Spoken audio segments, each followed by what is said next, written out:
Hello, welcome you all to investment academy. I hope you all are doing good. My name is Anush Mokashi and स्वागत है आप सबका इस video में। तो आईडीएफसी फर्स्ट बैंक के बारे में हम बात करने वाले हैं। Q3 FY26 के रिजल्ट्स इनके आ चुके हैं, सो इसके बारे में हम इस वीडियो में डिस्कस करेंगे। एंड एक मोस्ट इंपॉर्टेंट क्वेश्चन, क्या ये स्टॉक अभी वैल्यू स्टॉक बन चुका है, तो इसके बारे में भी हम थोड़ा बात करेंगे आगे वीडियो में। So let's begin. तो पहले देख लेते हैं कि कहाँ पर है हम लोग अभी इस जर्नी में। सो ओवरऑल 2018 दिसंबर 18 में ये मर्जर हुआ था इनका, राइट। तो उसके बाद अगर हम देखें तो 15% का लोन ग्रोथ तो इनका रहा है, बट मोस्ट इंपॉर्टेंटली जो कस्टमर डिपॉजिट्स हैं तो वो अच्छे खासे इनके बड़े हैं। एंड ये एक मोस्ट इंपॉर्टेंट है इनके लिए, जो क्या कहते हैं, कॉस्ट ऑफ फंड जो है तो कम करने में इनकी मदद हुई है इससे एंड इससे भी। बेसिकली कासा डिपॉजिट 61% का कैगर यहाँ पे रहा है। So there is a clear shift from borrowings to deposits part, जो डिपॉजिट्स लोअर कॉस्ट पे आते हैं, सो इसकी वजह से कॉस्ट ऑफ फंड्स गिरी है। ब्रांचेस भी इन्होंने अच्छे खासे सेटअप किए हैं, 5.2x का जंप है यहाँ पे ओवरऑल इस पीरियड में। एंड 1000 ब्रांचेस क्रॉस अभी ये कर चुके हैं। निम्स इनके बड़े हैं primarily because as I said कि यहाँ पे शिफ्ट हुआ है in the CASA deposits. Then core PPOP cost to income भी इनका घटा है, 71.8% के आसपास है करेंटली, बट ये और भी नीचे आने के एक्सपेक्टेशन है। इसके बारे में हम आगे बात करेंगे वीडियो में। NPAs are in line now, हम इसके बारे में बात करेंगे। ओवरऑल मैं आपको ये पिक्चर दिखा रहा हूँ कि over a period of time जो आईडीएफसी फर्स्ट बैंक ने टर्न अराउंड किया है from the wholesale to retail part, तो इसका इम्पैक्ट अभी ये ओवरऑल ये पिक्चर है कि कैसे रहा है। मोस्ट इंपॉर्टेंटली अभी आईडीएफसी फर्स्ट बैंक में क्या हो रहा है, तो आप नंबर्स में मोस्ट इंपॉर्टेंट लाइन जो है तो वो है प्रोविजंस की लाइन। तो यहाँ पे आप देख सकते हो इनकी प्रोविजन ओवरऑल थी 2382 करोड़ रुपीस की, राइट। FY25 में ये सडनली जंप हो गई 5000 करोड़ के आसपास, 5500 करोड़ के आसपास। ये क्यों है? तो ये इसका पीछे का रीजन ये है कि ओवर लिवरेजिंग बहुत हो गया था इन द सिस्टम, एंड इसी की वजह से स्ट्रेस था in the overall banking space, तो इस वजह से इनको प्रोविजनिंग ज्यादा करनी पड़ रही थी। अब जो है तो धीरे धीरे, अब ये 9 मंथ्स का नंबर है, अब जो है तो धीरे धीरे ये जो प्रोविजनिंग का नंबर है ये गिर रहा है, राइट। एंड ये आगे भी गिरता रहेगा। अब इसका एग्जाम्पल अगर हम देखें तो FY22 में अगर आप देखो तो 3100 करोड़ की प्रोविजन थी, उसके बाद 1600 करोड़ एंड 2500 करोड़ के आसपास। तो ये जो प्रोविजन है ये एबनॉर्मल प्रोविजन है करेंटली, एंड इसी की वजह से जो प्रॉफिटेबिलिटी है तो वो कहीं ना कहीं अफेक्टेड है। एंड अब जैसे जैसे ये प्रोविजन कम होगी एंड इसके अलावा ये टॉप लाइन भी बढ़ेगी, इनकी कॉस्ट टू इनकम रेशियो जो है तो वो भी कम होगा बिकॉज लीवरेज आएगा, उसके अलावा प्रोविजन भी बढ़ेगी, तो एक सडन जंप हम यहाँ पे प्रॉफिटेबिलिटी में देख सकते हैं in one next let's say 4-5 quarters में over a period of time. And इसका अगर हम यहाँ पे एग्जांपल देखें तो अगर आप देखो तो FY22 में 132 करोड़ का पैट था, suddenly they did a PAT of 2500 crore के आसपास। सो सिमिलर लेवल का प्रॉफिटेबिलिटी जंप में भी यहाँ पे आ सकता है, राइट। तो ये हमने यहाँ पे ध्यान देना चाहिए। Q3 FY26 का स्नैपशॉट अगर हम यहाँ पे देखें, सो ओवरऑल लोन ग्रोथ जो है तो 21% के आसपास हुई है, right. Then customer deposits have grown by 24%। CASA deposits जो कि एक क्रीम है इनके लिए, तो वो 33% से ग्रो हो रहा है, जिसमें CASA ratio is at peak of 51.6। Basically this is a industry leading number. 33% की जो ग्रोथ है कासा की, this is a industry leading number. Then cost of funds भी इनकी कम हो रही है, राइट। 38 बेसिस पॉइंट से वाई बेसिस पे गिरी है कॉस्ट ऑफ फंड्स, वो तो खैर अभी इंडस्ट्री वाइड ही सारे सिनारियोज है। निम्स अगर हम यहाँ पे बात करें तो 28 बेसिस पॉइंट्स का निम्स इनका गिरा है, whereas 17 basis points quarter on quarter यहाँ पे निम्स में जंप है। अब इसमें there is a lead lag impact. पहले क्या होता है कि यील्ड्स आपके गिरते हैं बिकॉज रेट ट्रांसमिशन करने आपको यील्ड्स गिरते हैं, देन आप धीरे धीरे आपका जो कॉस्ट ऑफ फंड है तो वो धीरे धीरे गिरता है। तो आने वाले पीरियड में 5.8 to 6% के आसपास ये निम्स का नंबर हो सकता है, this is what they are saying. Then core profitability अगर हम देखें तो 11.6% का ग्रोथ है यहाँ पे, एंड प्रॉफिट्स पैट अगर हम देखें तो अच्छा खासा ग्रोथ है। एंड ये नंबर प्राइमरली है बिकॉज इनकी जो क्या कहते हैं प्रोविजंस हैं तो वो गिरी है on a quarter on quarter basis. मैं आपको दिखाता हूँ। इसके बाद अगर हम एनपीए लेवल्स यहाँ पे देखें, एनपीए में भी गिरावट है, इंप्रूवमेंट देखी जा रही है over now let's say quarter on quarter भी अगर हम यहाँ पे देखें तो 17 बेसिस पॉइंट्स का यहाँ पे एनपीए में गिरावट है, which is a good sign. SMA 1 and SMA 1+2 two that is जो प्री एनपीए के नंबर्स होते हैं, दैट इज जीएनपीए के पहले वाले जो बकेट्स हैं उसमें कैसे ट्रेंड्स प्ले आउट हो रहे हैं, तो वहाँ पे भी इंप्रूवमेंट दिख रही है। 15 basis points Y and 2 basis points quarter on quarter basis पे यहाँ पे इंप्रूवमेंट दिख रही है। तो ये दिखाता है कि आने वाले पीरियड में भी एनपीएस जो है ये नंबर और भी यहाँ पे गिर सकता है। देन इनकम स्टेटमेंट एनालिसिस में एक सबसे इंपॉर्टेंट नंबर जो है तो ये प्रोविजन का नंबर, इसी के बेसिस पे सारा अभी खेल होगा आगे जाके, क्योंकि जो बाकी के जो नंबर्स है तो वो तो ग्रो होते रहेंगे जैसे जैसे इनकी लोन बुक ग्रोथ होती है।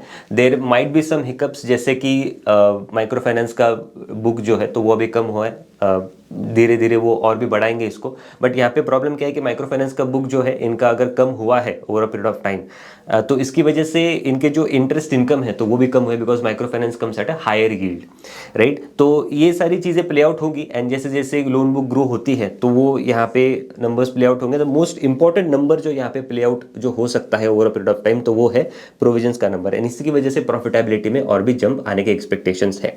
सो यहाँ पे 3.7% का यहाँ पे डिप है, which is a very very positive sign for IDFC first bank. Then loan book growth अगर हम यहाँ पे देखें तो ओवरऑल 4.8% का क्वार्टर ऑन क्वार्टर बेसिस पे जंप है एंड 20.9% का यहाँ पे वाई बेसिस पे जंप है, जिसमें अगर हम ओवरऑल देखें सो 5.8% से क्वार्टर ऑन क्वार्टर इनका व्हीकल लोन बढ़ा है, जीएसटी का impact. Then gold loans are also increasing, 18% के आसपास का गोल्ड लोन जंप है।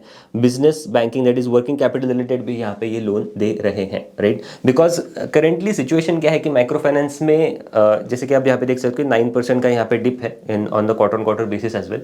तो माइक्रो फाइनेंस में धीरे धीरे अभी जो स्ट्रेस है, जो FY25 में स्ट्रेस था जिसकी वजह से इतनी हाई प्रोविजन थी, तो वो धीरे धीरे अभी कम हो रहा है। But still they are like quarter on quarter basis पे उन्होंने वो ट्रिम की है बुक।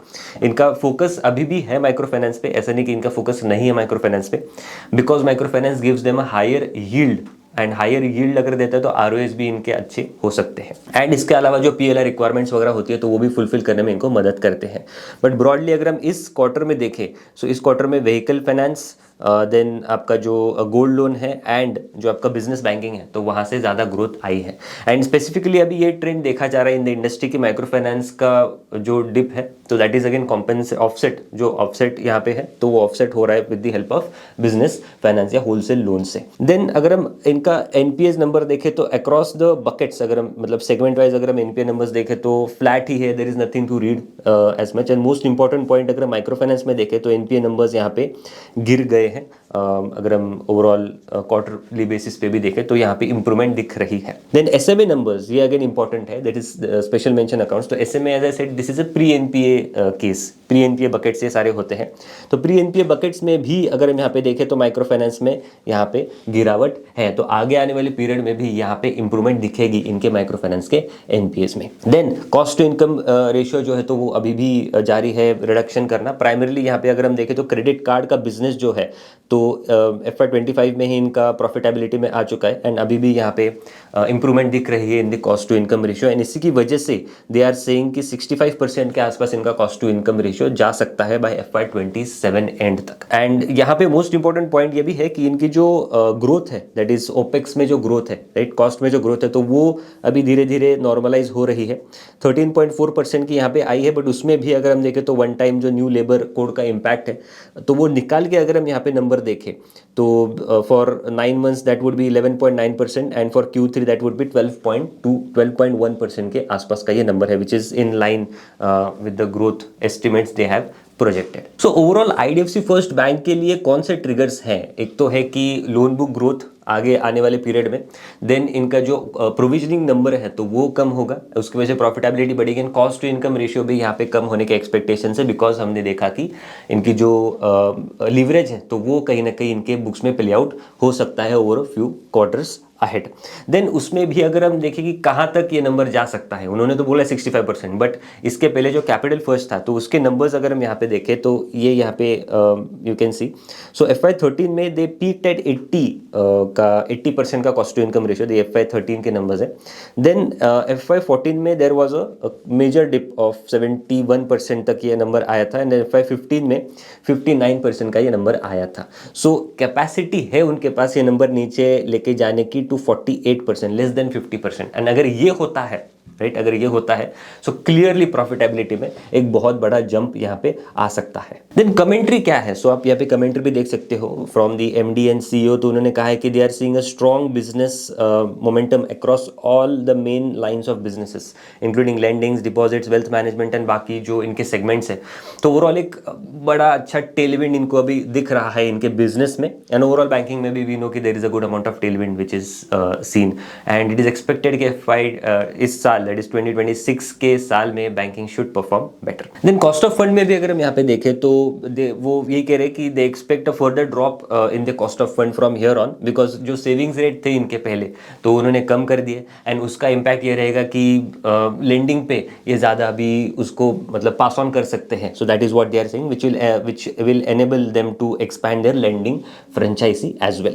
ओवरऑल अगर हम वैल्यूएशंस के बारे में अगर हम बात करें तो 1.47 के पीबी के आसपास ये कंपनी ट्रेड कर रही है जब मैं वीडियो रिकॉर्ड कर रहा हूँ, near to the 5-year median of price to book and last 1 year में 32.4% का यहाँ पे जंप तो दिखा है in the stock price versus अगर हम पीयर्स के साथ कंपेयर करें राइट तो क्लियरली रिलेटिवली अंडर वैल्यूड ही दिखता है with lot of potential for growth आगे आने वाले पीरियड में। तो इसके क्या की ट्रिगर्स, तो समरी क्या है इसका, की ट्रिगर्स क्या है, तो एक तो अगर आपको ट्रैक करना है IDFC फर्स्ट बैंक को तो आप क्या ट्रैक करोगे, तो एक तो प्रोविजनिंग का नंबर क्या क्वार्टर ऑन क्वार्टर ये डिप हो रहा है, क्या एनपीए के नंबर्स इंप्रूव हो रहे हैं, क्या इनका cost to income ratio dip हो रहा है क्या। सो मोस्टली इस पे अगर आप इसको ट्रैक करोगे सो मोर और less will be fine. And अगर ये इंप्रूवमेंट यहाँ पे दिखती है तो आरओएज में भी यहाँ पे इंप्रूवमेंट होगी एंड आरओई का नंबर भी यहाँ पे बढ़ेगा एंड इसका एक मेन इम्पैक्ट इनके वैल्यूएशंस में आ सकता है एंड वहाँ पे जाके री रेटिंग दिख सकती है may be in 2026 itself right. So